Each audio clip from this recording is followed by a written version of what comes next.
Hey, this is Bryan Brubaker at Brubaker Arms Manufacturing. Today we have a Colt 1902. It was brought in for a full restoration. The Colt 1902 is one of John Browning's nearly forgotten early Colts. The model 1902 Sporting was in production for just 6 years during Teddy Roosevelt's administration. This firearm is chambered in .38 rimless, smokeless. While the 1902 military proved itself to be slightly more popular than the Sporting line and remained in low-scale production through the 1920s, the 1902 Sporting line was shuttered in 1907. In all, less than 7,000 or so of these interesting long slides were produced. This firearm features an impressive 6-inch barrel, which gives it a nearly 9-inch overall length and a weight of 35 ounces. The ergonomics of the design are surprising though, in spite of the length and weight of the firearm. But the most impressive part about holding this Colt 1902 is the outstanding quality of steel that was used to produce it. The steel feels smooth to the touch and the consistency of it is very homogeneous. It had a substantial amount of filing and polishing done to it.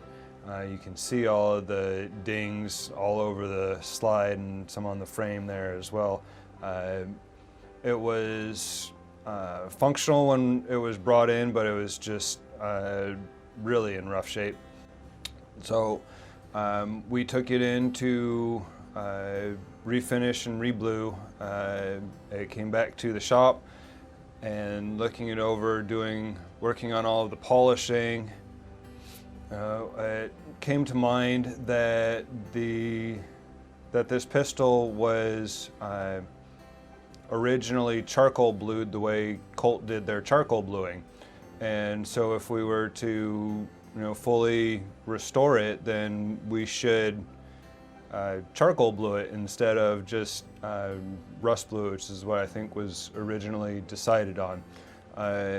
So the office and I convened and consulted with the client, and he was amenable to moving forward with the Colt bluing.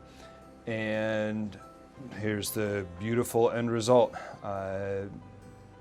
We have a special charcoal bluing procedure which closely matches, or as closely as documentably possible, matches Colt's process for their charcoal bluing, and that's why it looks the way it does and why it has that blue to the black that you see.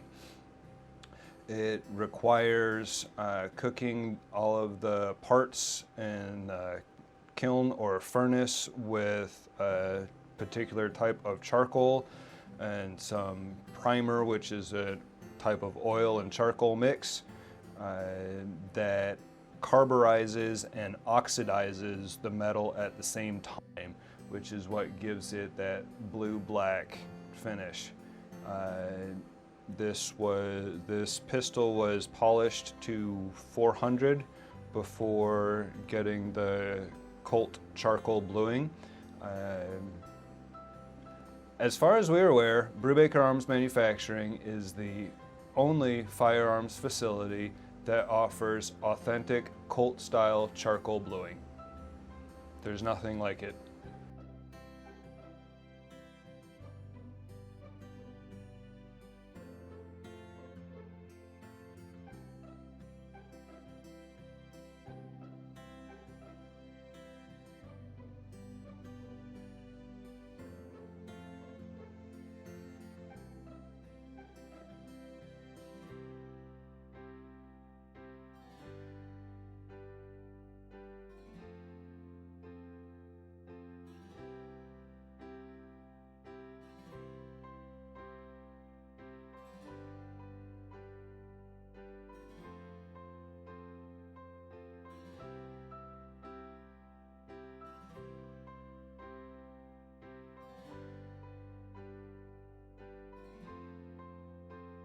This has been a long-awaited moment. It's going to be a big surprise for me. Trying to get this gun back, waiting to get this gun back, not trying. Giving them the time they need to do the job. the quality work that they do. Go ahead. Are we ready? Yeah. Yes, we're ready to go. Wow, it looks brand new!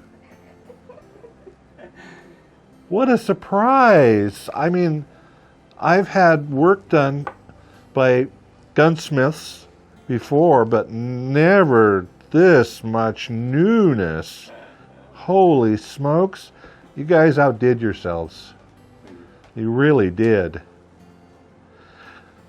How do you like this blue shine? I didn't expect it to come out this well ever, because if you saw it before, you would have realized it has a lot of history. It had definitely been used. And it's very old. It's probably about 110 years old. And honest to God, goodness, it looks brand new. This is way better than I expected. Awesome. Way better. Good. What a pretty firearm. It had lots of nicks and scratches and lots of history. Yeah, it really did. And it really has come out as if it were brand new. I have new firearms that don't look this good.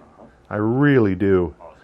So, as a member of the Washington Arms Collectors, it's a collectors association for firearms that we often collect and delve into the history of a firearm. And histories are written up and published about any particular firearm.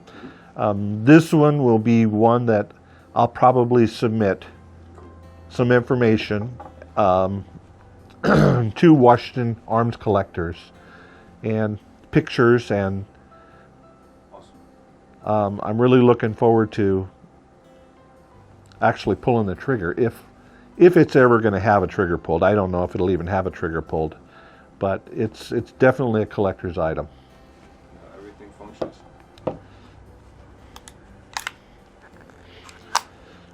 Wow, smooth too. Very nice. Very nice. You know, I've been collecting since I was 18, and I'm in my late 60s now. And have a few firearms. Been a life member of Washington Arms Collectors. I'm a life member of the NRA. This is going to be one of my prettiest pieces that's ever been restored. And I'm really proud of the work you guys do. I'm really glad to know you. I'm glad to bring stuff here. A few years ago, I asked a very trusted friend for many years, what gunsmith does he use? And he said, without hesitation, I use Brubaker. And I said, okay. And I've brought you several firearms, and I've been really pleased with everything that you do. And I'll continue to bring you firearms, things for restoration, things for service work. I'm shocked at how well this turned out. Can't stop looking at it. I really can't. It really came out pretty. I almost don't want to touch it. It's that pretty. Yeah. But if you don't touch it, then you can't look at it from all the different angles and see all the different colors that it is. Yeah. People will say, you know, oh, what can be pretty about a firearm, a gun? Well, as a collector, this is a really, really pretty piece. It's been restored, showroom finish. I'm just really happy with the job that you guys have done. You do such quality work. You know, my friend reminded me about you guys, about an old adage about you get what you pay for. You can have a gunsmith do some work for you and you go, oh, okay, that's good. But when you bring something here, it really is above and beyond. I'll admit you get what you pay for, but you get what you pay for. You get what you pay for. That's right, and I'm really happy with this. Me too. Good. Yeah. This was purchased at a pawn shop, and it had lots and lots of nicks and scratches and lots of dings on it, on the slide especially, the top of the slide. And I'm looking at it in the light, and I'm looking at the shininess, and I'm looking at the bluing, and I'm like, where are some of those nicks that were large nicks and digs, and you just have done such an excellent job of polishing it. I'm really happy.